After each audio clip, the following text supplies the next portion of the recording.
Morning, guys. Hope you're doing well. Just got a little rain here. It's really pretty. Supposed to get cold though tonight. Got our new addition to the family. His name's Ace. He was a rescue. I got him for my daughter. Um, so what I want to talk about today was obedience. Obedience is kind of a misunderstood word, and I think that what happened is it's it got hijacked. This whole idea of obedience got hijacked by this cabal, the dark players. They've been using all of these tools to create obedience, and the church, religion, um, even like tarot and astrology and all those things that we were told were demonic. They've been using that stuff against us. They've been actually actively working to undermine our connection to the divine, and that's what it all boils down to. I mean, it's really that simple. It's a sabotage, and of the whole human species, and it's been very successful until recently. And people are starting to recognize the fact that they've been obedient to the system. They've been obedient to the system controllers. And what I think is going to happen next is you're going to have a lot of disappointment. The first emotion people are going to feel is disappointment, because they put all of their eggs in that basket, and it's about to get overturned. You can see the truth coming out. I see it I was in a patient's room, and CNN had some caption at the bottom about how the fourth thing in your arm wasn't going to prevent you from getting this latest version of the sickness. So they're already admitting that they've kind of reached the limit of what it can do. Now, I will say this: I work in the hospital, and I know with this last variant, the vaccine did help, because the people that I saw that were very sick were all unvaccinated individuals. So there's everybody went crazy when President Trump said what he said about the vaccine and how you should get vaccinated and all these things, and everybody went crazy. How could you say that? How could you say that? Because the vaccine actually worked. And now, I don't know about all these other claims. There's a lot of claims that it's causing heart problems. I did talk to one of my coworkers. She's a transporter. She's a student. She's going to school for radiology, but she said that she was having more heart issues after getting it. Now, again, I don't know. I haven't had any issues, luckily. I had to get the first two to keep my job, and I was against it, but I did it anyway. I had to for my family. At least I felt like I did. Nobody's paying my bills, so they can judge me however they want. But I think, a lot of people, I had a patient, and he said, yeah, I'm just really disappointed. He goes, I'm disappointed that I, went through all this, and I'm still in the hospital. And now, he wasn't sick. He wasn't there with the latest variant. He was there for actually for blood clots. So that's interesting too. Did he get all these things and it caused blood clots? I don't know. It's hard to know. These people have a lot of pre-existing health conditions, so it's hard to say. And but I just wanted to make the comment about being obedient, because it came to me in my meditation the other day, and then I read something Babaji said about basically the spirit, the person who's the highest level of spirituality is loves God and is obedient to God's will, and that's a big deal. And a lot of people, I think that the system controllers have used church. They've used a lot of deception. They've taken these concepts and twisted them around, and we just need to we're becoming aware of that right now. A lot of people are becoming aware, but even the sleepy people, they're becoming aware that they've got duped, and a lot of that's going to be coming out. So I think that just hang in there. Things are slowly going to improve once people realize they got duped. And a lot of people, people are really motivated just by freebies and what's for me and what can I get out of it. And when they follow that path, it's going to be a lot of heartache, because really it's about duty and responsibility and doing the right thing and advancing spiritually. And like I told one of my patients at work, I said I look at all of this as spiritual weightlifting, and we're being forced back to looking within, because we've been lied to so much, and there's so much deception going on that you can't trust anything on the outside anymore.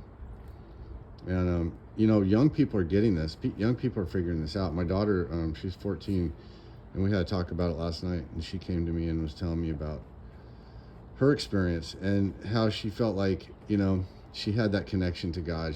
She already felt like she had it, and then she started going to church with my aunt, or with her aunt, and she feels like there's something not right about what they're doing there. And you can't necessarily put your finger on it, but what it is they've created a control system. It's part of the control system. That's why it doesn't feel right.